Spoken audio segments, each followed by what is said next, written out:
Aloha and welcome back to the Salawag's Why It's Great. In the last segment, I talked about the special effects and visual effects that made Jurassic Park's dinosaurs look realistic. On this segment, I'm going to be talking about building sequences.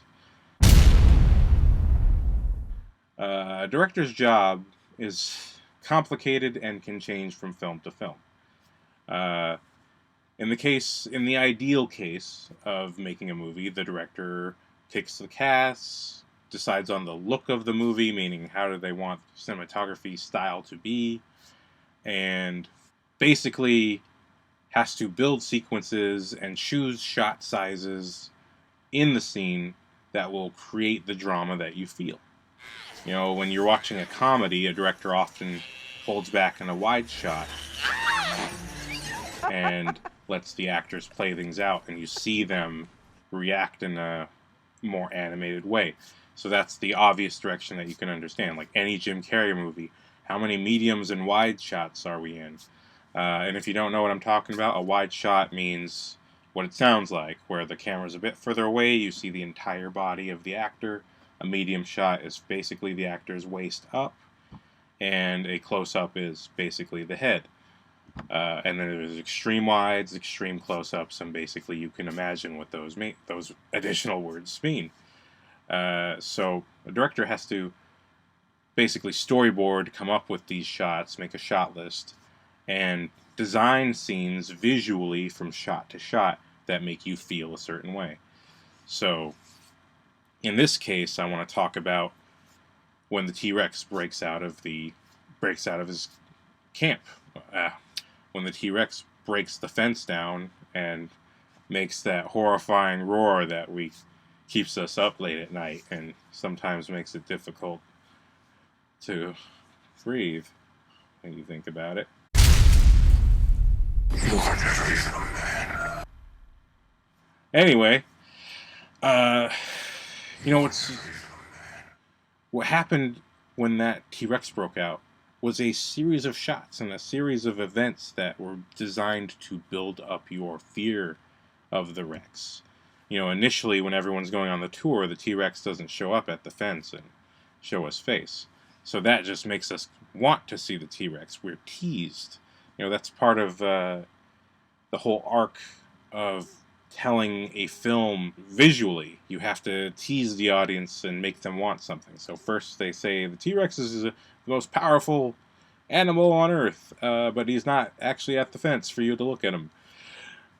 So then when they come back, the first thing we hear is boom, boom, boom. And they're wondering, what's that sound? You know, and then we see the shot of the water shaking and having that circle. And then we see the shot of the rearview mirror shaking, and Stephen Spielberg came up with that build-up. He wanted that shot, and he wanted the water making that specific circle. And he had just come up with it. I forget the exact story, but it was a time when he was in the car and something was making his car rattle. And so just that experience puts it in the movie, and it's a little moment, but it's key in building up your tension and excitement to see the Tyrannosaurus Rex. So once you've had that thumping and everyone wondering, what is that? What is that? What's making that thumping? That makes you wonder what's making that thumping. And then the girl looks over and says, "Where's the goat?" And you see where the goat was kept. The goat's gone. And then the next thing, immediately after she says it, we cut to this lower angle shot, looking up, and we see the goat's ass bloody splatter across the roof of the car. It's important to sort of see that each successive shot, each successive moment builds you up to the big reveal. Because even after that, the first thing we see is actually just the T-Rex's little claw feeling the fence, and he's not being electrocuted. And then the next thing we see, the camera lifts up from the car, and we see the Rex's mouth eating the goat. But then we only see its mouth. You know, we see it in pieces, you know?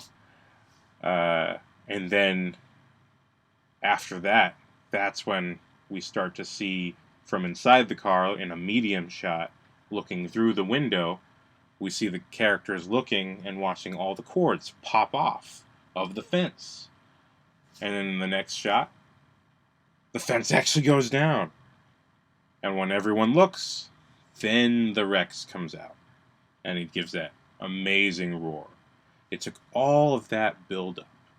You know, the director, Stephen Spielberg in this case, the director has to build a sequence visually that even though it may not feel fully exciting at the time, you have to feel all these different colors that increase your suspense to that big moment.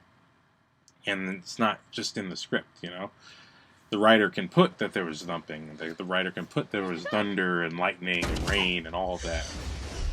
But it's up to the director to figure out how that's all shot so that you feel that effect. You know, these days we're so spoiled by action scenes that there's very little build-up anymore, and moments are not stretched out.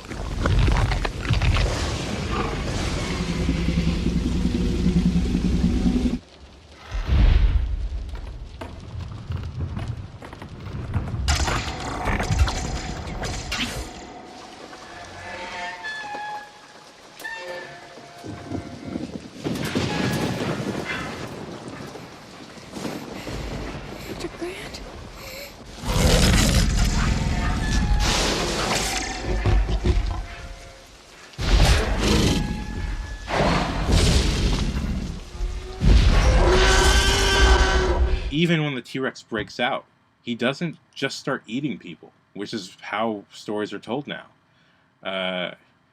He makes his horrible roar, and he just starts walking around. You know, he's never been outside on the road before, so he just starts walking around, sniffing around, and bangs his head against the cars like, "What are you? What are you?" You know, he's curious. He acts like an animal would. And it's still scary because you are obviously scared of the T-Rex. Its presence by itself is off. So all of that's part of the character. So the character too is in the Rex. And all of these things make you feel the terror, because they get a false sense of security because the T-Rex ain't eating anybody. And then the kid notices the doors open in his truck. He's like, "I'll just shut this real quietly." And then the Rex turns his head. And now the scene is on. And he roars right into them. And that shakes him and scares him. And now he's after them. And he busts his head through the window. And this is a full sequence where we see these kids terrorized, and the adults try to get out, and they try to distract and get the Rex away from them.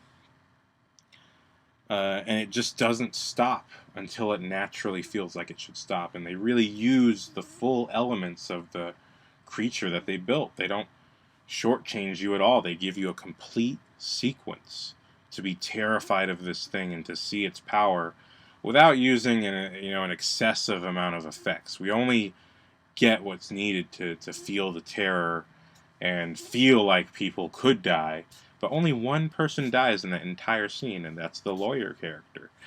But everyone else is terrified. They do get away. They are not unharmed. They got scratches. They're, in shock, but that's sort of what's great about it, because it keeps the story going without wasting all your cards right off the bat. Because if you're killing everyone right away, then you've wasted everything. It's not a Western. This is a science fiction adventure film, and when you got those elements, you got to build it up. Even Lord of the Rings, when we see those dark figure guys and the hoods, and the hobbits are hiding under that tree. They're hiding, and the creepy monster guys look for them. They don't see them, and they leave. But just feeling that threat alone sets you up for that big finale where you want to see that character come back. And Steven Spielberg originally wasn't going to have the ending where the Rex came back and ate the velociraptors. In the script, it was supposed to end with a huge velociraptor chase scene that was going to be amazing. But Stephen realized from all the footage they were getting from the T-Rex that the T-Rex was the star. So he made a change and cut an entire sequence. They never shot it. And focused on getting the Rex back in. And there was still the velociraptor chase at the end, but the solution with the Rex was motivated because the Rex was already chasing them. In the book, he's chasing them as well. But having him be there is perfect because he was chasing them to eat them, and then he just found something that literally ran toward him, the velociraptor. Filmmaking is a process where you're continually changing things and adjusting things and retooling to make the film work. So every film you see, whether you liked it or hated it, has the same process where people are figuring it out scene to scene. And it doesn't matter how good the script is, you're always going to have these challenges and you have to make changes. And sometimes you want to shoot more, or you have a bigger sequence in mind and you just have to shoot less because you're out of money, or it's just not as good once you saw what was working with another scene. And it all just changes. So that was a storytelling choice made at the end. And not just a cheap save. The T-Rex doesn't just come in and cheaply save them. He's hungry. I mean, he eats. He's trying to eat the velociraptors. It's only because they're closer to him that he eats them. It's completely happenstance, and it is a lucky save, but it's also still looks like an animal just taking advantage of another animal being still. It's not like the T-Rex had a romantic relationship with Alan Grant and was like, I'm gonna save that man for later. The Rex was just like, ooh, you're closer to me and I'm hungry. And all of that is character, and it's part of building a sequence, and that's what makes it great. So hats off to Steven Spielberg being a great storyteller and creating those flavors. I call them flavors when you have a questioning moment and then you get an answer and that makes you uncomfortable but not scared. And then the Rex breaks in, and then you're scared. It's all about introducing each flavor in a certain order with certain shot choices, like looking up at the butt, the bloody butt. Oh, my life is full of too many bloody butts. In the next sequence, we'll talk about the story itself. I mean, not sequence. In the next segment.